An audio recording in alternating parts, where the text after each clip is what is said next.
ഓം ശ്രീ മഹാഗണപതിയൈ നമഃ. ഓം ശ്രീ സരസ്വതിയൈ നമഃ. ഓം ശ്രീ ഗുരുഭ്യോ നമഃ. ഓം ശ്രീകൃഷ്ണ പരമാത്മനേ നമഃ. ഇന്ന് നമുക്ക് നാരായണീയം ദശകം 6-ലെ 10-ാമത്തേതും അവസാനത്തേതുമായ ശ്ലോകമാണ് പഠിക്കേണ്ടത്. നമുക്ക് ശ്ലോകം ചൊല്ലാം.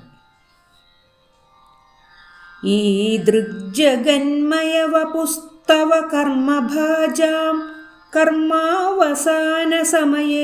സ്മരണീയമാഹുഃ തസ്യാന്തരാത്മവപുഷേ വിമലാത്മനേ തേ വാതാലയാധിപ നമോസ്തു നിരുന്ധിരോഗാൻ. ഈ 6-ാം ദശകത്തിലെ കഴിഞ്ഞ 9 ശ്ലോകങ്ങളിലായി വിരാട് പുരുഷൻ്റെ രൂപവർണ്ണനയാണ് ചെയ്തത്. ഈ ശ്ലോകം പ്രാർത്ഥനാ ശ്ലോകമാണ്. നമുക്ക് ശ്ലോകത്തിൻ്റെ അർത്ഥം നോക്കാം. ഈദൃക് ജഗന്മയ വപുസ്തവ കർമ്മഭാജാം കർമാവസാന സമയേ സ്മരണീയമാഹുഹു. ഈദൃഗ് ഇപ്രകാരം ഒക്കെയുള്ള ജഗന്മയ വപുസ്തവ തവ അങ്ങയുടെ ജഗന്മയ വപുഹു.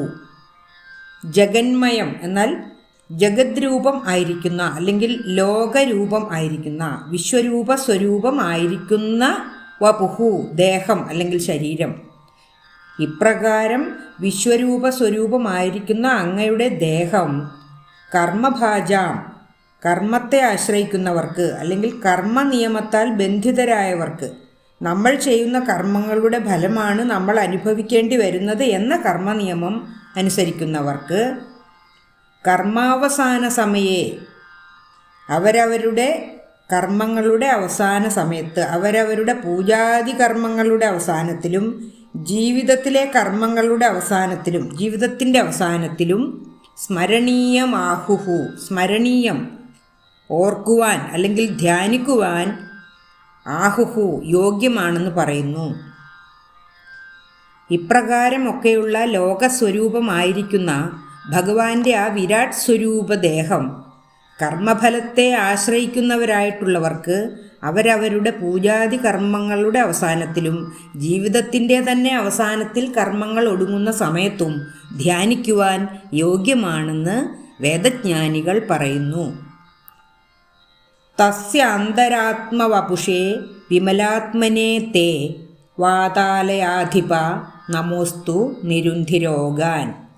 തസ്യ അന്തരാത്മവപുഷേ തസ്യ ആ സ്വരൂപത്തിൻ്റെ അന്തരാത്മവപുഷേ അന്തരാത്മ ഉള്ളിലുള്ള ആത്മാവ്, ആ വപുഷേ ആ ദേഹത്തിൻ്റെ ഉള്ളിലുള്ള ആത്മരൂപത്തിൽ സ്ഥിതി ചെയ്യുന്ന വിമലാത്മനെ, വിമലം എന്നാൽ പരിശുദ്ധം, വിമലാത്മനെ നിർമ്മല സ്വരൂപനായ അല്ലെങ്കിൽ ശുദ്ധ സത്വ ആത്മതേജസ് ആകുന്നു. ആ വിരാട് സ്വരൂപദേഹത്തിൻ്റെ ഉള്ളിൽ ആത്മസ്വരൂപത്തിൽ സ്ഥിതി ചെയ്യുന്ന നിർമ്മല ശുദ്ധ സത്വ ആത്മതേജസ് ആകുന്നു തേ അങ്ങ്. അല്ലയോ ഭഗവാനെ, അങ്ങ് ആ വിരാട് സ്വരൂപ ദേഹത്തിൻ്റെ ഉള്ളിൽ ആത്മരൂപത്തിൽ സ്ഥിതി ചെയ്യുന്ന ശുദ്ധ സത്വ ആത്മതേജസ്സാകുന്നു. വാതാലയാധിപ നമോസ്തു നിരുന്ധിരോഗാൻ. വാതാലയാധിപ അല്ലയോ വാതാലയാധീശ്വര ഗുരുവായൂരപ്പ നമോസ്തു നമഃ അസ്തു. അസ്തു എന്നാൽ അങ്ങേക്ക് നമഃ നമസ്കാരം. വാതാലയാധീശ്വര അങ്ങേക്ക് നമസ്കാരം. നിരുന്ധിരോഗാൻ നിരുന്ധി തടയണമേ, ഇല്ലാതെയാക്കണമേ, ശമിപ്പിക്കണമേ. രോഗാൻ എൻ്റെ രോഗങ്ങളെ. അല്ലയോ വാതാലയാധീശ്വര അങ്ങേക്ക് നമസ്കാരം. അങ്ങ് എൻ്റെ രോഗങ്ങളെയും ശമിപ്പിച്ചു തരയണമേ. ഇനി നമുക്ക് ഈ ശ്ലോകത്തിൻ്റെ ഒരുമിച്ചുള്ള അർത്ഥം ഒന്നുകൂടി പറയാം. ഇപ്രകാരം ഒക്കെയുള്ള ലോകസ്വരൂപം ആയിരിക്കുന്ന ഭഗവാന്റെ ആ വിരാട് സ്വരൂപം കർമ്മഫലത്തെ ആശ്രയിക്കുന്നവർക്ക് അവരവരുടെ പൂജാതി കർമ്മങ്ങളുടെ അവസാനത്തിലും ജീവിതത്തിൻ്റെ തന്നെ അവസാനത്തിൽ കർമ്മങ്ങൾ ഒടുങ്ങുന്ന സമയത്തും ധ്യാനിക്കുവാൻ യോഗ്യമാണെന്ന് വേദജ്ഞാനികൾ പറയുന്നു. അല്ലയോ വാതാലയാധിപ ഗുരുവായൂരപ്പ, അങ്ങയുടെ ആ വിരാട് സ്വരൂപ ശരീരത്തിനുള്ളിൽ ആത്മസ്വരൂപത്തിൽ സ്ഥിതി ചെയ്യുന്നത് അങ്ങയുടെ നിർമ്മലമായ ശുദ്ധ സത്വ ആത്മതേജസ്സാകുന്നു. അങ്ങനെയൊക്കെയുള്ള അങ്ങയ്ക്ക് എൻ്റെ നമസ്കാരം. അങ്ങ് എൻ്റെ രോഗങ്ങളെയും ശമിപ്പിച്ചു തരണമേ ഭഗവാനെ എന്നാണ് ഈ ശ്ലോകത്തിൽ, ഈ ദശകത്തിൻ്റെ അവസാനത്തിൽ മേൽപ്പത്തൂർ ഭഗവാനോട് അപേക്ഷിക്കുന്നത്. ഈ ദൃഗ്ജഗന്മയവപുസ്തവ കർമ്മഭാജാം കർമാവസാന സമയേ സ്മരണീയമാഹുഃ തസ്യാന്തരാത്മവപുഷേ വിമലാത്മനേ തേ വാതാലയാധിപ നമോസ്തു നിരുന്ധിരോഗാൻ. നമുക്ക് ശ്ലോകം ഒന്നുകൂടി ചൊല്ലാം.